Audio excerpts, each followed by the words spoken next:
자, 인생에 큰 방향을 전환하게 된 사람들이 있죠. 동쪽으로 갔다가 이제 서쪽으로 이렇게 회귀하는, 그야말로 턴하는 사람들이 있잖아요. 그게 이제 어떤 길일 수도 있고, 또는 생각일 수도 있고, 철학일 수도 있고, 자기 사상일 수도 있고, 신념일 수도 있지 않습니까? 근데 이제 큰 인생의 방향 전환을 하게 되는 건 그냥 되지 않죠. 뭔가 이제 어떤 사건이나 계기 때문에 가던 길에서, 또 했던 생각에서, 또 본인이 확실했던 어떤 신념에서 돌이켜서 다른 쪽으로 가게 되는 역사들이 일어나는데, 대표적인 인물로 이제 바울이라고 하는 사람을 여러분들이 생각할 수 있을 것 같습니다. 바울은 그리스도인들을 잡아 가두는 역할을 했던 사람입니다. 어쩌면 예수를 믿는 사람을 죽이는 것으로, 예수를 믿는 사람을 잡아 가두는 것으로 하나님께 영광이 된다고 생각했던 그런 일을 하는 사람이었거든요. 근데 그가 다메섹 도상에서 주님을 직접 만나는 그 사건을 계기로 놀라운 변화를 이루게 되죠. 주님을 만난 이후로 그는 예수를 믿는 자를 잡아 가두는 자에서, 그리고 교회를 허무는 자에서 예수를 믿으라고 복음을 증언하는 자로, 그리고 교회를 허무는 자에서 교회를 세우는 자로 그 인생의 변환을 이루게 됩니다. 아마 그의 인생이 180도로 바뀌었다라고 말한다면 이 바울을 빼놓고는 그렇게 말할 수 없지 않을까 싶을 정도로 인생의 180도 전환을 확실하게 이룬 사람이 바로 이 바울이라고 할 수 있습니다. 바울 다음에 이 기독교계, 신학계 안에서는 많이 알려진 인물인데 여러분들도 많이 들어보셨을 겁니다. 어거스틴이라고 하는 사람이 있어요.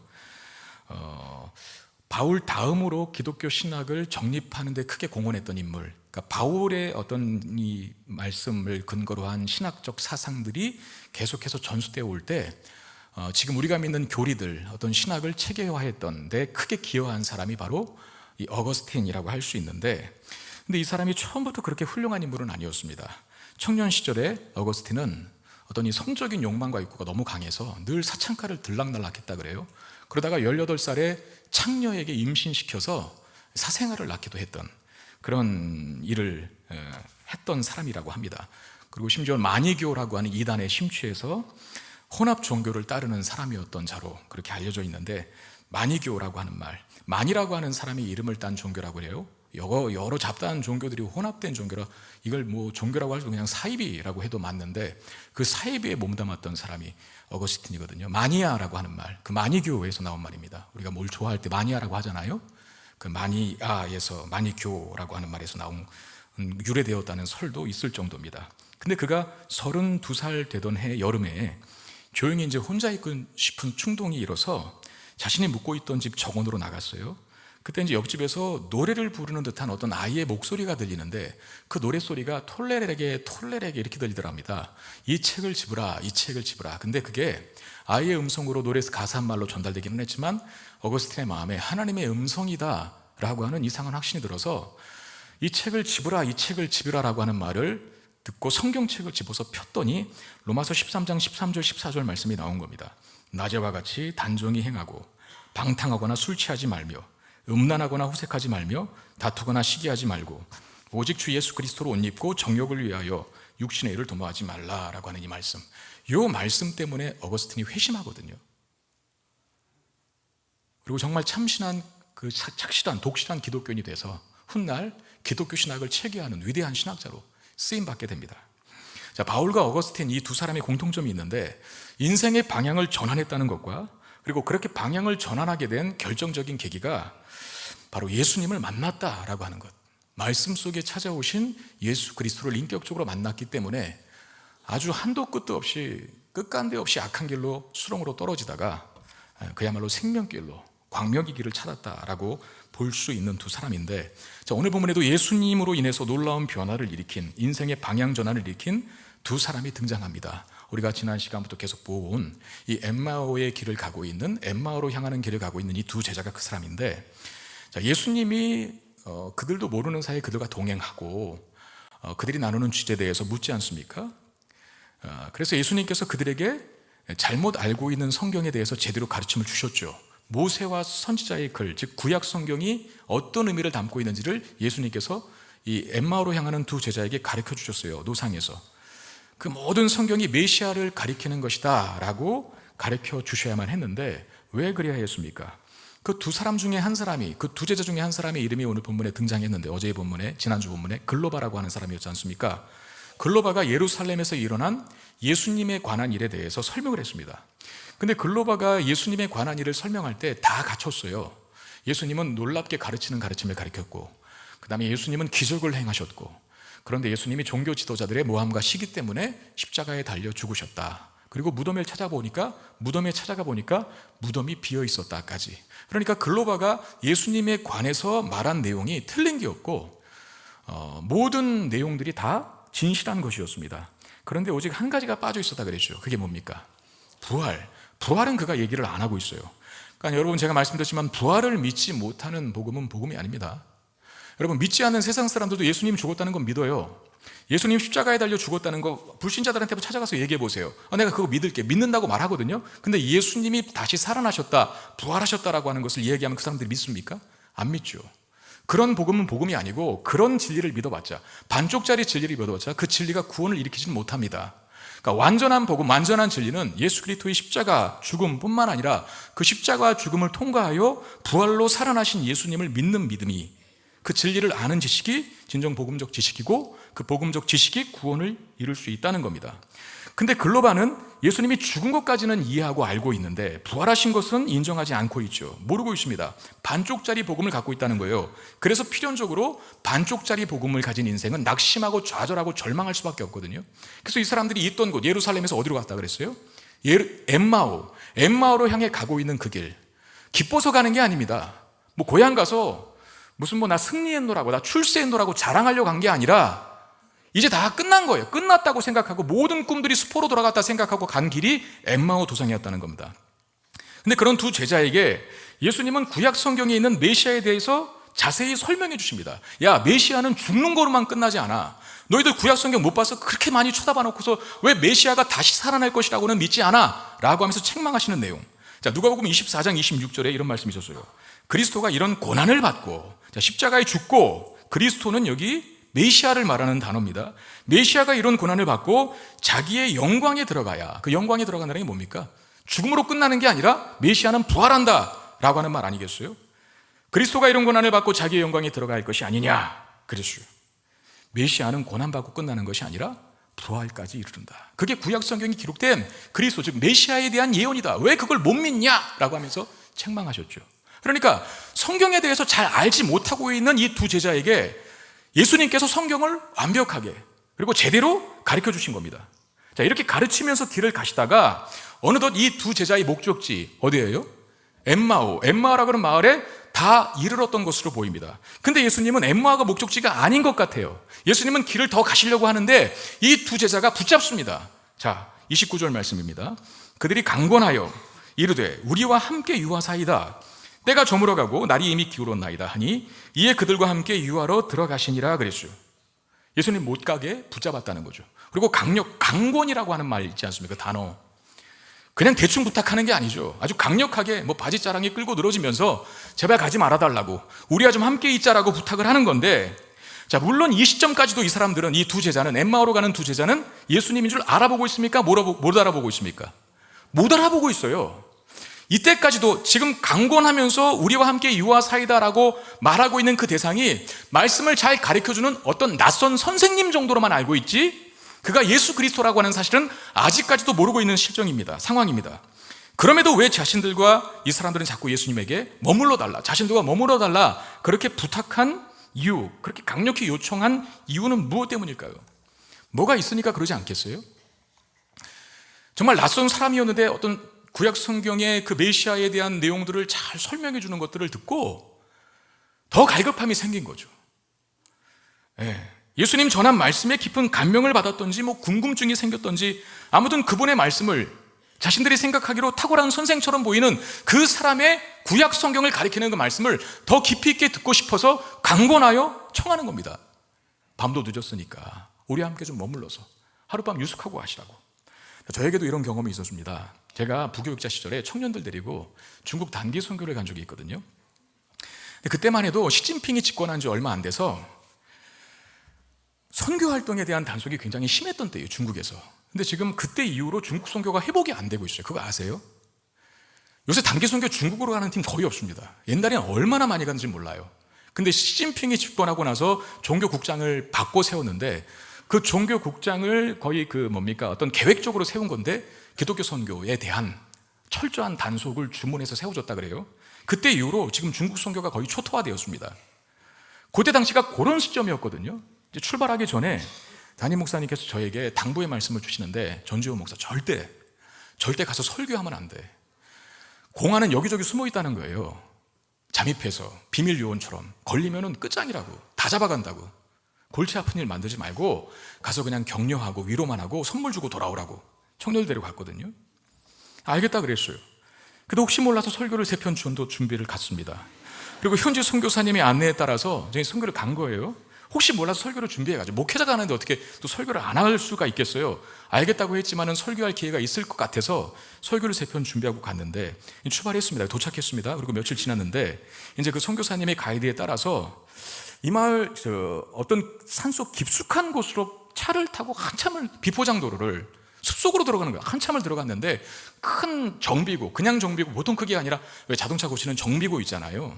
밑에는 땅바닥이고 지붕만 씌워진 그 큰 정비구가 보이기 시작했는데, 저기에 무슨 사람이 있을까 싶은데 거기 딱 들어가는 순간, 도착하는 순간에 한 어린아이들부터 노인들까지 한 200여 명 되는 중국인 성도들이 거의 잔뜩 모여 있더라고요. 우리를 얼마나 반갑게 맞이하고 반기든지. 그래 갔으니까 이제 예배를 드리기 시작했습니다. 예배를 또 젊은 목사가 왔다고 하니까 다 모인 것 같은데, 한국에서 목사가 왔다고 하니까 다 모인 것 같은데, 그래서 예배를 드렸거든요. 예배를 드리는데 정말 뜨거웠습니다. 근데 제 마음은 사실 한편으로는 뜨겁지만 한편으로는 편하지를 못하는 거예요. 이러다가 공안이라도 들이닥치면 어떻게 하나 하는 생각 때문에. 그리고 설교를 시작했어요. 한 40분 설교를 한 것 같습니다. 그 사람들이 이제 제가 말을 못 알아들으니까, 제가 중국말을 못 하잖아요. 그러니까 한마디 하면 여기 옆에 선교사님이 통역으로 얘기해주고, 그러면 통역을 잘해서 그런지 몰라도 통역이 끝날 때마다 아멘 아멘을 막 연발을 하는 거예요. 그 정비구가 떠나갈 정도로 연발을 하는데, 정말 뜨거웠습니다. 그리고 뜨겁게 예배를 마쳤어요. 그리고 점심을 먹었습니다. 그러고 나서 점심 다 먹고 나서 저희 가려고 하는데 또 예배를 드리자고 부탁을 하는 거예요. 자신들은 오늘 하루 제끼고 왔대요. 어디 출근하는 거, 공장 가는 거 다 일단 접고, 소위 휴가 내고, 한국에서 목사님 오신다니까 하루 종일 예배 드리고 말씀 들을 생각에 들떠서 여기 왔다는 거예요. 그러니까 오늘 밤새도록 아무튼 말씀 듣고 예배 드릴 테니까 계속 말씀 전해달라고. 근데 지금 저희들의 사정은 그게 아니잖아요. 중국 공안이 언제 들이닥칠지 모르고 자꾸 담임 목사님의 얼굴이 생각나는 거예요. 절대 설교하면 안 돼. 한번 했거든요. 근데 또 해달라고 그러는 거예요. 어떻게 했을까요? 고민을 하다가 사정을 이야기하고 어렵게 돌아섰습니다. 그런 경험이 제게 있어요. 근데 한국에 와서는 설교를 짧게 해달라는 말은 수도 없이 많이 들었거든요. 근데 설교를 길게 해달라고 말하는 사람은 한 사람도 제가 거의 만나지 못했어요. 왜 그럴까요? 전하는 제가 문제입니까? 아니면 듣는 여러분들이 문제입니까? 주차가 문제인 거죠, 주차가. 네? 장소도 문제고, 주일학교도 문제고. 지금 이 두 제자는 낙심과 절망 속에서 엠마오로 간 것이거든요. 낙심과 절망 속에 다 끝났다 그러고 엠마오로 갔잖아요. 근데 낯선 사람으로부터 말씀의 의미를 듣게 되니까 점점 더 듣고 싶은 마음이 생기게 된 거예요. 기대감이 생기고 사라졌던 소망이 생기기 시작하고, 이런 그림이 어떨까요? 마치 막 알에서 꿈틀꿈틀 대면서 그 알이 막 깨지기 시작하는, 나온 건 아니지만 껍질에 갇혀있던 그 알 속에 갇혀있던 새끼가 막 꿈틀꿈틀 대면서 그 껍질에 금이 가면서 막 나오기 시작하려는 그 모습. 말씀을 들으니까 이런 변화가 일어나기 시작합니다. 오늘 이 예배의 자리에서 하나님 말씀 듣는 우리 모두에게도 이와 같은 변화가 일어나게 되기를 주의 이름으로 축원드립니다. 그러기 위해서는 말씀을 사모하는 마음으로 좀 들을 수 있어야 돼요. 여러분, 오늘 예배 오실 때 기대감 갖고 오셨습니까? 그냥 오늘 주일이니까 오신 거 아니에요. 가서 1시간 때우다 와야겠다, 아무런 기대감 없이 그냥 형식적으로 종교적인 모습으로 여기 이 자리에 와 계시다면 정말 은혜 받기 힘듭니다. 하나님의 주권적이고 강권적인 성령의 강력한 역사가 임하기 전까지는 잘 힘들어요, 그런 분들은. 그런데 사모하고 오신 분들은요 좀 다릅니다. 여러분, 기도원에 가면, 기도원에 모인 성도들은요 어떤 목사님이 말씀을 전하든 다 은혜 받아요. 왜 그럴까요? 인생의 환난을 만났거든. 지푸라기라도 잡고 싶은 심정으로 기도원까지 찾아왔거든. 그러니까 이미 준비된 마음, 사모하는 마음, 무슨 말씀을 전해주시든지 내가 다 받겠습니다라고 하는 이 준비된 마음을 갖고 오니까, 설교자가 어떤 설교자가 쓰든 간에 그 말씀이 하나님 말씀이 맞다면 그냥 막 다 뒤집어지는 거죠. 눈물 콧물 흘리면서 간절히 회개하고 하나님 만났다라고 손바닥 치면서 펄쩍펄쩍 튀면서 밤새도록 기도하는 그런 모습들이 있는 이유가 뭐겠습니까? 기대감을 갖고 오신 거죠. 여러분, 말씀을 들을 때 기대감을 갖고 경청하시기를 바랍니다. 그래야 꿈틀거리기 시작하는 거예요. 그런 변화들이 일어나죠. 자, 이 두 제자의 요청에 따라서 예수님이 그들과 함께 머무시기로 결정을 하고 가던 길을 멈추시고 그들과 함께 가서 그리고 음식을 숙소에서, 숙소인지 글로바의 집인지 모르겠지만 음식을 나누십니다. 30절에 보니까 그들과 함께 음식 잡수실 때에 떡을 가지사 축사하시고 떼어 그들에게 주시니 그랬습니다. 여러분 한번 잘 보세요. 떡을 가지사 축사하시고 떼어 그들에게 주셨다. 어디서 많이 본 장면이죠. 두 가지 사건이 연상되지 않아요. 하나는 오병이어 사건 때, 그리고 또 하나는 최후의 만찬 때. 근데 여기 이 두 제자는 12제자는 아니에요. 제가 그랬죠. 12제자는 아니라 좀 더 큰 그룹의 제자, 아마도 70인 전도대, 그 70인 전도 파송하는 장면 우리가 보았잖아요. 과거에, 오래전에. 그 70인 전도대 그룹에 속한 제자들일 것으로 생각한다면 이 사람들은 예수님과 마지막 나눈 최후의 만찬의 대상들은 아니었습니다. 그 경험은 없죠. 그런데 오병이어의 경험은 있을 거예요. 예수님께서 보리떡 2마리와 보리떡 5개와 물고기 2마리로 5,000명을 먹이시기 전에 뭐 하셨어요? 그거 갖고 오라라고 하면서 그거 가지고 축사하셨죠. 그 축사가 축복기도 하셨다는 말이에요. 축복기도. 그리고 떼어서 제자들에게 나눠주시지 않습니까? 그 경험을 지금 엠마오로 가는 두 제자도 갖고 있어요. 근데 지금 자기의 숙소에서 초대받은 예수님이 음식을 가지고 떡을 가지사 축사하시고 떼어 그들에게 주시는 그런 모습을 보면서 뭐가 이렇게 생각나지 않았을까요? 저 장면? 면서 내가 언젠가 봤던 장면인데 라고 하면서, 그리고 기도 내용도 들어보니까 저 목소리? 저 기도 내용? 여러분 우리가 또 기도 내용 대충 들어보면 누가 기도하는지 알잖아요. 그 말도 대충 들어보면 누군가 알잖아요. 몰라도 저희가 눈 감고 계속 있거든요. 대표기도자들이 대표기도 하고 있으면 제가 주보를 못 봐도 누가 기도하고 알아요. 그런 게 있거든요. 근데 예수님이 축사하시는, 기도하시는 장면을 보니까 그 목소리, 또 그 모습, 그 말투, 그 내용, 이게 연상되는 거예요. 사실 지금 이들에게 예수님이 떡을 나누어 주시는 것도 참 특이한 장면인데, 자, 주인이 음식을 하는 겁니다. 주인이. 예수님은 주인이 아닙니다. 손님이지. 손님이 왜 음식장만에서 떡을 나눠주고 있죠? 이게 특이한 행동이라는 거죠. 그럼 뭐예요? 의도적으로 그렇게 하신 거예요. 왜? 나 좀 알아봐라. 내가 누군지 알아봐라. 그 목적으로. 바로 그때 이 두 제자의 눈이 열리고 예수님 알아보게 됩니다. 31절에 뭐라고 되어 있습니까? 그들의 눈이 밝아져서 그인 줄 알아보더니, 예수님이 드디어 알아봤다는 거예요. 자신들 앞에서 자신들에게 떡을 나눠주시고 함께 식사를 하고 계신 분이 예수님인 것을 알아보게 됩니다. 그들의 눈이 띄어지고 지금 이분이, 자신들 앞에 있는 이분이 예수님이라고 하는 사실을 알아보도록 만드는데 결정적으로 기여한 과거의 사건, 오병이어 사건이었다라는 거죠. 여러분, 그런데 이 오병이어의 사건이, 이 두 제자가 경험한 오병이어의 사건이 한편으로는 놀라운 기적이지만, 왜? 보리떡 5개와 물고기 2마리로 5,000명을 먹인 사건이 얼마나 큰 기적이겠어요. 그런데 그 전에 오병이어의 사건 상황은 절망적 상황을 전제했던 기적입니다. 어떤 절망이요? 그들이 어디서 오병이어의 기적을 체험했죠? 광야에서. 그리고 어느 시점이었죠? 날이 저문 때. 왜 체험했죠? 먹을 것이 없어서.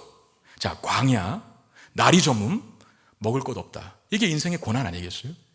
그러니까 이 놀라운 기적을, 오병이어의 기적을 이들이 머릿속에 각인시켜두고 절대 잊을 수 없었던 이유 중에 하나가 가장 절망적인 상황에서 발생한 기적이었기 때문에, 다시 가장 절망적인 상황에서 발생한 기적이었기 때문에 오병이어의 사건을 이 사람들이 잊지를 못하는 거예요.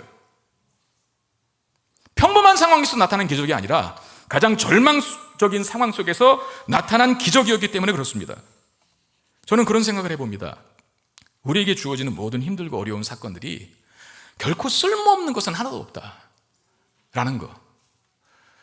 지나고 보면 하나님께서 그 일을 다 사용하시게 되거든요. 여러분, 다윗이 광야를 2번 갑니다. 인생에 통틀어서 광야 생활을 2번 해요. 하나는 사울에게 쫓김 당했을 때 광야로 도망가잖아요. 도망갈 데가 없으면 결국 광야로 가는 거예요. 광야로. 그 10년이 넘는 시간 동안, 세월 동안 사울에게 쫓김을 당해서 광야로 피신생활했던 사람이 다윗 아닙니까? 그러고 나서 그 사람이 한 수십 년 후에 또 광야로 들어가는 데가 있었어요. 들어간 데가 어떤 데였을까요? 그렇죠. 아들 압살롬이 반역을 해서 왕이었을 때, 다윗이 왕이었을 때 아들 압살롬이 반역을 해서 도망간 곳이 또 광야였습니다. 저는요, 두 번째 광야로 들어갔을 때 다윗은 분명히 첫 번째 광야로 들어갔던 사건을 기억했을 거예요. 사실은 본인에게 힘들고 어렵고 치욕적인 사건이었지만, 과거에 내가 사울 왕에게 쫓김당했을 때 그때 광야에서 하나님 나를 지켜주셨지. 그때 광야에서 하나님 나를 놀랍게 높여주셨지. 그때 광야에서 하나님 나를 지켜주셔서 내가 여기까지 오게 됐지 라고 하는 기억을 회상하면서 두 번째 광야로 들어갈 때, 첫 번째 들어갈 때는 조금 다른 마음가짐 아니었을까. 힘들기도 했겠지만 어떤 기대감, 광야가 끝이 아닐 거야. 내가 한번 경험했잖아. 과거의 광야 생활을 추억하면서 회상하면서 오늘의 현실을 이길 힘으로 삼아가고 있다는 거죠. 지난 목요일이 현충일이었습니다. 휴일이었습니다. 며칠 전부터 제가 제 아내에게 그런 말을 했어요. 난 그때 못 논다. 난 교회 가야 된다. 설교 준비해야 되고 목회해야 된다. 미리 막 계속 예방주사를 안 왔어요. 휴일에 난 못 쉰다고. 그날 또 노회 체육대회도 있었습니다. 우리 교인도 한 70여 분 가서 운동회 하고 왔다고 하는데, 저도 마음이 같이 가서 마음껏 놀고 싶고 마음껏 가서 막 응원도 해주고 싶고, 저 달리기 잘하는 거 아시잖아요. 또 1등도 한번 차지해보고 싶고, 등수 보러 봤더니 거의 꼴등 했다는 얘기가, 제가 안 가서 그런지 왜 그런지 모르겠는데 저도 그런 거 좋아해요. 운동회 같은 거. 그럼 가서 정말 다 잊어버리고 하루 종일 그냥 마음껏 외치고 같이 뛰놀고 떠들고 먹고 마시고 이러고 왔으면 좋겠어요. 근데 제가 그날 새벽부터 모간실에 있었습니다. 저는요, 휴일이 없었으면 좋겠어요. 1년 365일 그냥 주일만 딱 하루만 있었으면 좋겠어요. 할렐루야. 아멘 한 사람 한 사람밖에.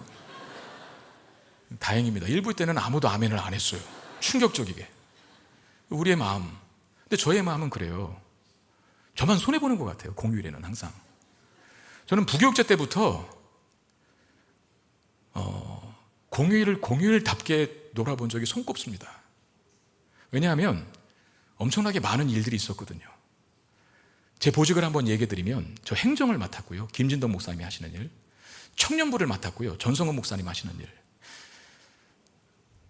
매주 설교를 해야 됐고요, 담임 목사님이 자주 자리를 비우셨고요, 하루 그냥 놀면 목회 못해요. 그래서 그 어린아이들 두고 많이 다투기도 했죠. 집사람하고. 왜 당신은 그래야 되냐고. 왜 또 오늘 나 혼자 애들을 봐야 되냐고. 눈물 나려고 그래요. 그런 과거에 아픈 기억들이 있었기 때문에 오늘 제가 있는 줄 믿으시길 바랍니다. 기억하면 눈물 나는 순간이거든요. 제가 아이들한테 어렸을 적에 제대로 못 해줬던 거.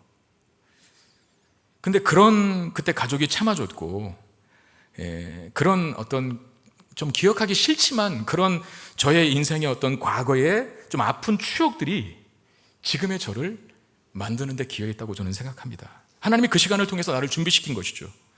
이 두 제자가 이 오병이어 사건을 평생 잊지 못하는 이유는 바로 그 위대한 오병이어의 기적이 완전한 절망적인 상황 속에서 연출된 기적이었기 때문에 그렇다는 거예요. 광야에서 저물 때, 먹을 것이 없을 때, 그때 놀랍게 예수님께서 역사하신 그 기적. 바로 그 오병이어의 사건이 지금 이 두 제자가 부활하신 주님을 알아보게 하는 아주 중요한 역할을 하고 있다는 겁니다. 여러분, 우리 인생을 그렇게 해석하셔야 돼요. 괴롭고 힘든 일이라 할지라도 너무 그렇게 여러분들이 그런 일들을 지금 겪고 있을지라도 너무 낙심하지 마세요. 훗날 하나님이 그 일을 통해서 나를 빚어가셨음을, 나로 하여금 더 큰 복과 위대한 하나님의 은혜를 받도록 만들기 위한 그릇을 준비시키는 시간이었음을 알게 될 날 오게 하실 줄로 믿습니다. 두 제자가 예수님 알아보게 되는 순간에 이제 예수님이 보이지 않게 되셨다 그래요. 성경에 보니까. 자, 이제 예수님은 이들의 눈이 떠졌으니까, 예수님을 알아보게 되었으니까, 부활하셨다는 것을 확인하게 되었으니까 아마도 다른 제자들에게 자신을 나타내시기 위해서 떠나신 것으로 보입니다. 그런 후에 이 두 제자가 서로 이야기를 나누는데, 예수님이다 그러면서, 맞아, 우리가 지난번에 아까 오면서 저분에게 말씀 들었잖아. 그때 이상한 느낌 없었어? 라고 하면서 무슨 느낌 하다가 이야기하는데 그 느낌이 뭔지. 자, 32절. 그들이 서로 말하되 길에서 우리에게 말씀하시고 우리에게 성경을 풀어주실 때에 우리 속에서 마음이 뜨겁지 아니하더냐? 아, 맞다. 그때 그 낯선 사람이 말씀 풀어주고 가르쳐줄 때 막 나는 마음이 막 심장이 터질 것 같았어. 막 가슴이 뜨거워졌어. 막 불이 붙는 것 같았어. 이런 말을 주고받는 거거든요. 근데 사실 이들이 예루살렘에서 엠마오로 갈 때는 뜨겁지 않았잖아요. 식을 대로 식어버렸지. 뭐 다 타버린 재처럼 그런 영혼의 심령의 상태를 하고 엠마오로 간 거 아닙니까? 그런데 말씀을 듣자, 성경을 정확히 해석해서 하나님 말씀을 증거해주는 예수 그리스도의 말씀을 듣자 마음이 뜨거워지기 시작한 거예요. 여러분, 하나님 말씀이 냉랭하게 식어져 버린 우리의 영혼의 심령의 상태를 다시 뜨겁게 달구는 역사가 있게 되기를 주님의 이름으로 축원드립니다. 이건 저에게도 마찬가지. 하나님 말씀을 제대로 들으면요, 마음이 뜨거워진대요. 네? 마음이 뜨거워진대. 근데 저는 그렇게 되기 위해서는 두 가지가 충족되어야 된다고 생각하거든요. 오늘 본문의 말씀처럼 첫 번째는 먼저 전하는 자. 여러분, 예수님이 전했잖아요. 얼마나 잘 전했겠습니까? 본인 이야기를 본인이 막 한 거잖아요. 그러니까 얼마나 생동감 있게 정말 강력하게 선포하시면서 증거하셨겠어요. 여기서 저는 첫 번째 조건을 생각합니다. 아, 전하는 자가 메시지 잘 전해야겠구나. 잘 준비해서 하나님 말씀을 하나님의 가슴과 심장과 마음을 가지고 전해야겠구나 라고 하는 생각을 다시 한번 하게 됩니다. 이런 이야기가 있습니다. 성도이기는 하지만 매우 방탕하게 살았던 총알택시 운전사하고 그리고 목회를 잘했던 목사님이 천국에 가게 되었습니다. 목사님은 자신이 총알택시 운전사보다는 훨씬 더 하나님으로부터 칭찬을 받을 것이라고 기대를 했는데, 근데 하나님은 총알택시 운전사를 훨씬 더 칭찬하시는 거예요. 황당하고 기분이 좀 나빴더니 목사님이 하나님께 따졌대요. 항의했대요. 왜 내가 지금 목회하다 너는 왔고 이 사람은 총알택시 운전하다 왔는데 왜 저 사람이 나보다 더 많은 칭찬을 받아야 합니까? 라고 했더니 하나님께서 이렇게 대답하셨대요. 너는 늘 사람들을 졸게 만들었지만 이 택시기사는 사람들을 늘 간절하게 기도하게 만들었단다. 어느 교회에서 일어난 일입니다. 목사님이 설교를 하는데 그날따라 스피커 상태가 좋지 않아서 그런지 뒤에 사람이 잘 안 들리는 거예요. 그런 경우들 있잖아요. 막 안 들리. 너무 답답해서 이 다혈질은 어떤 사람 딱 일어나고, 목사님 여기 안 들립니다. 크게 해주세요. 그랬더니 그 앞에 앉은 사람이 뒤를 돌아보면서 그 안 들린다라고 하는 성도에 이렇게 말했답니다. 괜찮아요. 들을 거 별로 없어요. 지난 월요일 제가 그렇게 되지 않기를 주의해가지고 제가 지난 월요일 수원에 간 일이 있었거든요. 수원에. 근데 이제 평일이다 보니까 주일은 빠른데 안 막히면, 근데 항상 막히잖아요. 그 외곽순환 그쪽에 시흥 쪽 가는 길에 막히잖아요. 항상 그 화물차들 많아서 1시간 반이 걸리는 거예요. 수원이. 그래 1시간 반을 그냥 갔어요. 올 때도 1시간 반 걸릴 줄 알고 지루할 것 같아서 제가 지난 주일 월요일이었으니까 지난 주일 어제 했던 설교를 제가 들어봤어요. 유튜브에 들어가서 차에서 이렇게 켜고 왔는데 참 여러분들에게 감사한 마음이 절로 들더라고요. 참 여러분 감사드립니다. 부족한 종의 설교를 들어주시면서 신앙생활 해주셔서. 왜냐하면 말이 너무 빨라. 그리고 말이 너무 빠르게 하다 보니까 발음이 막 제 의도와 상관없이 발음이 막 새. 야, 우리 성도들이 얼마나 참아주시는가. 이 내가 이렇게 빨리 하고 발음도 잘 안 되는 이 설교를 알아들으실까? 여러분 알아들으시는 거예요 지금? 놀랍습니다. 하나님의 은혜예요, 은혜. 네? 맞아요. 말씀을 전하는 자는 하나님의 은혜가 필요해요. 말씀을 전하는 자가 최선을 다해 말씀을 준비하고 또 기도하고 서야겠지만 듣는 여러분들이 또 많이 기도해 주셔야 됩니다. 하나님, 저 종을 통해서 전해지는 말씀, 하나님 말씀만 되게 하여 주옵소서. 그런 은혜가 이 설교자들에게도 임하여야 말씀을 제대로 전할 수 있다고 생각하거든요. 둘째는 말씀을 듣는 자의 태도입니다. 사모하는 마음으로 들어야 합니다. 자, 이 두 제자는 예수님의 그 말씀을 또 듣고 싶어 해서 같이 좀 머물시다라고 얘기했잖아요. 그런 태도, 말씀을 가르치고 선포하는 자도 예수님의 마음과 심장을 가지고 전해야겠지만 또 하나는 말씀을 듣는 자에게도 간절하게 사모하는 마음이 좀 있어야 되는데, 제가 좀 여러분들에게 부탁드리겠습니다. 가급적이면 예배 시간에 일찍 오시고요, 뭐 차를 어디다 대든 상관없이 아무튼 좀 일찍 오주시고, 그리고 예배 드릴 때는 가급적 이동하지 않아 주셨으면 좋겠어요.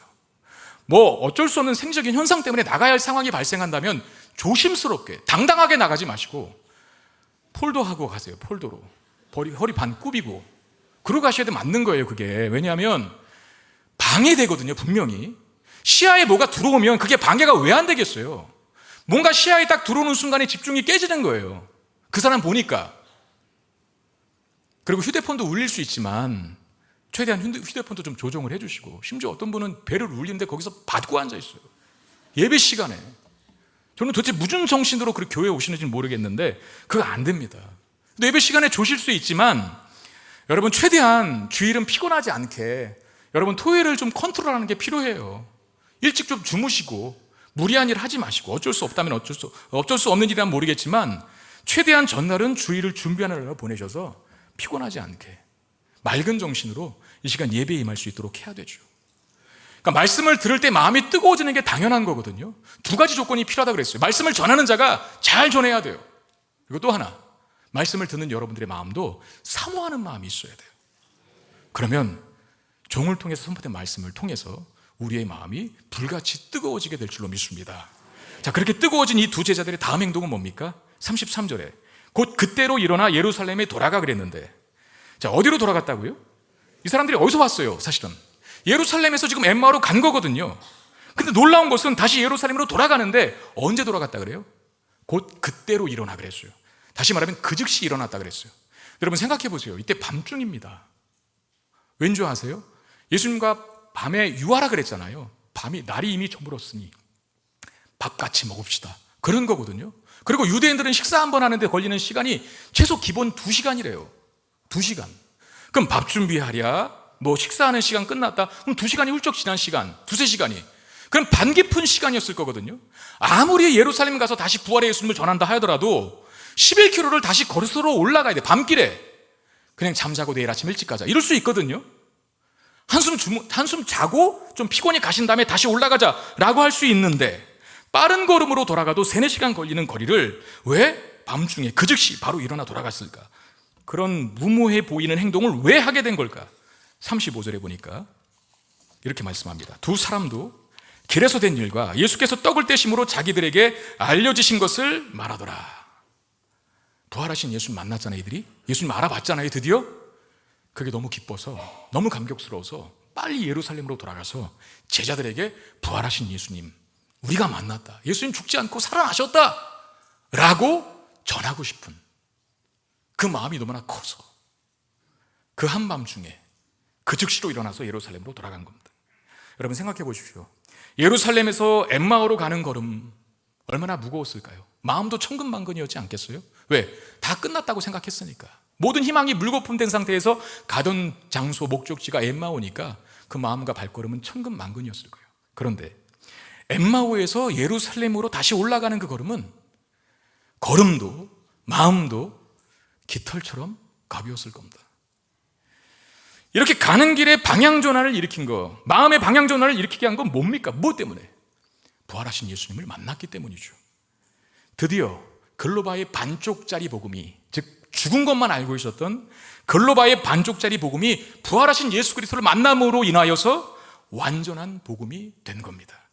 그리고 그 완전한 복음이 그의 영혼 속에 들어왔을 때 이런 변화, 이런 놀라운 변화가 나타나게 된 거죠. 슬픔과 괴로움에 떠밀려 가던 인생에서 슬픔과 괴로움의 인생을 거슬러서 올라가는 인생으로 바뀌어 있다는 거예요. 여러분 우리에게도 이런 변화가 있게 되기를 바랍니다. 예배 드릴 때 말씀 들어서, 복음 들어서 어두웠던 마음이 밝아지고 무거웠던 마음이 가벼워지고 불안함과 두려움에 가득 차 있던 마음이 용기와 소망으로 바뀌는 역사를 경험하고 돌아가셔야 돼요. 우리에게도 복음이 들려줘야 되고, 저 복음 들었거든요, 복음 알거든요, 그래서 구원 받았거든요. 아니요, 죽을 때까지 복음은 계속 들어야 합니다.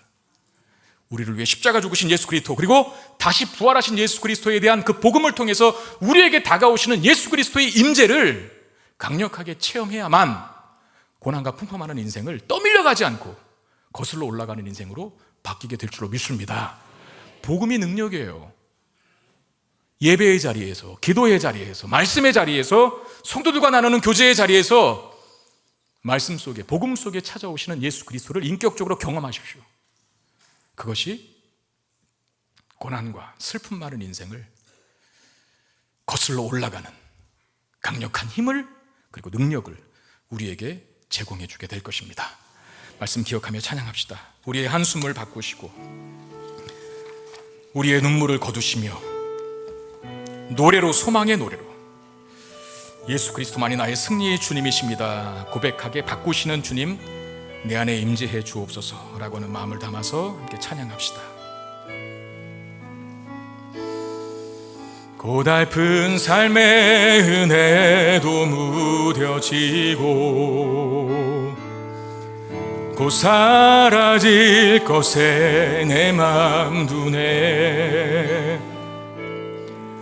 헛되고 헛된 것들을 바라보며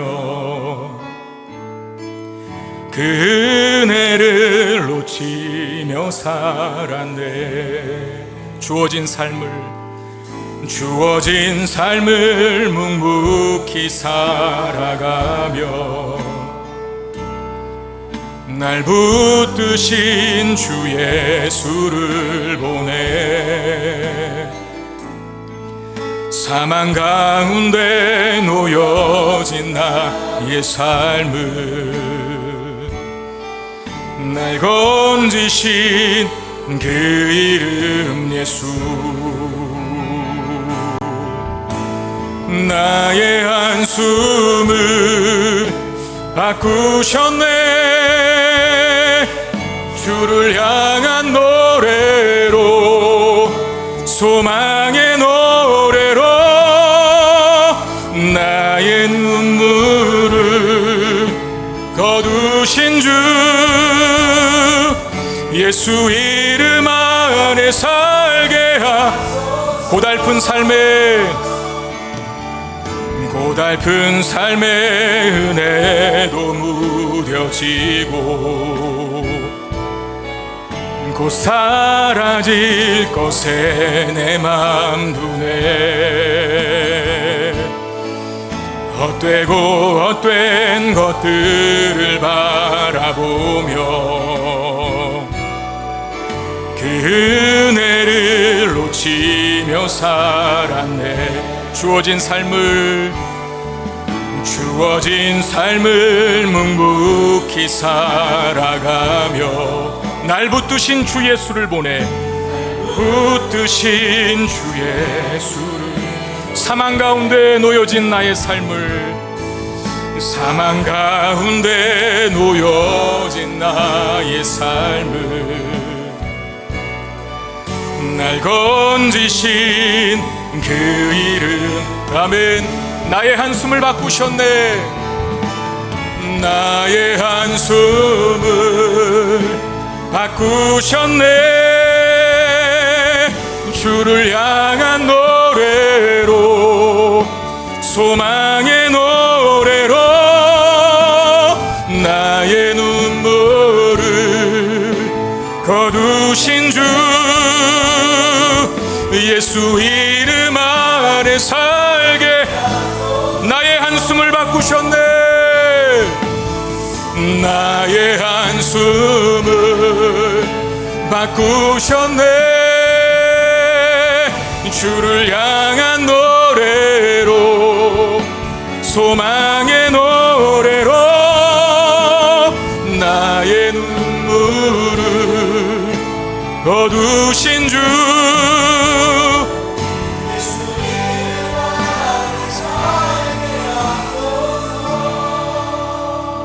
기도할 때 주님 오늘 저에게 말씀으로 찾아와 주셔서 인격적인 주님을 경험함으로 말미암아 고난과 풍파많은 인생을 떠밀려가는 인생이 아닌 거슬러 올라가는 인생으로 바뀌게 하여 주옵소서.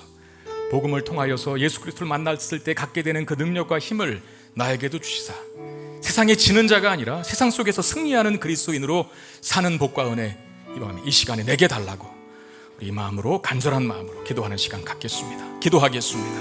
아버지 하나님, 이 귀한 예배 시간에 우리에게 말씀해 주시고 그 말씀 붙잡고 기도할 수 있는 시간 갖게 하시니 감사합니다. 우리의 한숨, 우리의 슬픔, 우리의 절망을 바꾸실 수 있는 유일한 분 우리 주 예수 그리스도밖에 없습니다. 고백합니다.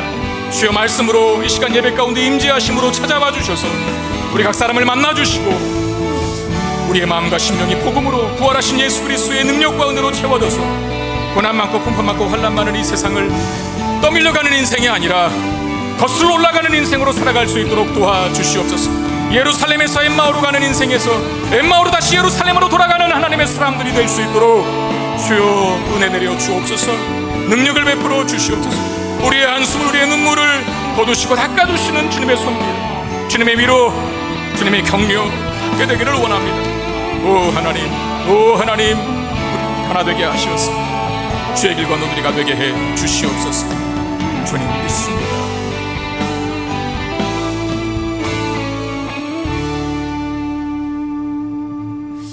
예루살렘에서 엠마오로 가던 두 제자에게 찾아와 주셔서 복음을 전하시고 그 복음 속에 예수 그리스도를 만나 주셔서 다시 엠마오에서 예루살렘으로 거슬러 가는 인생으로 바뀐 이 두 제자의 모습을 보았습니다.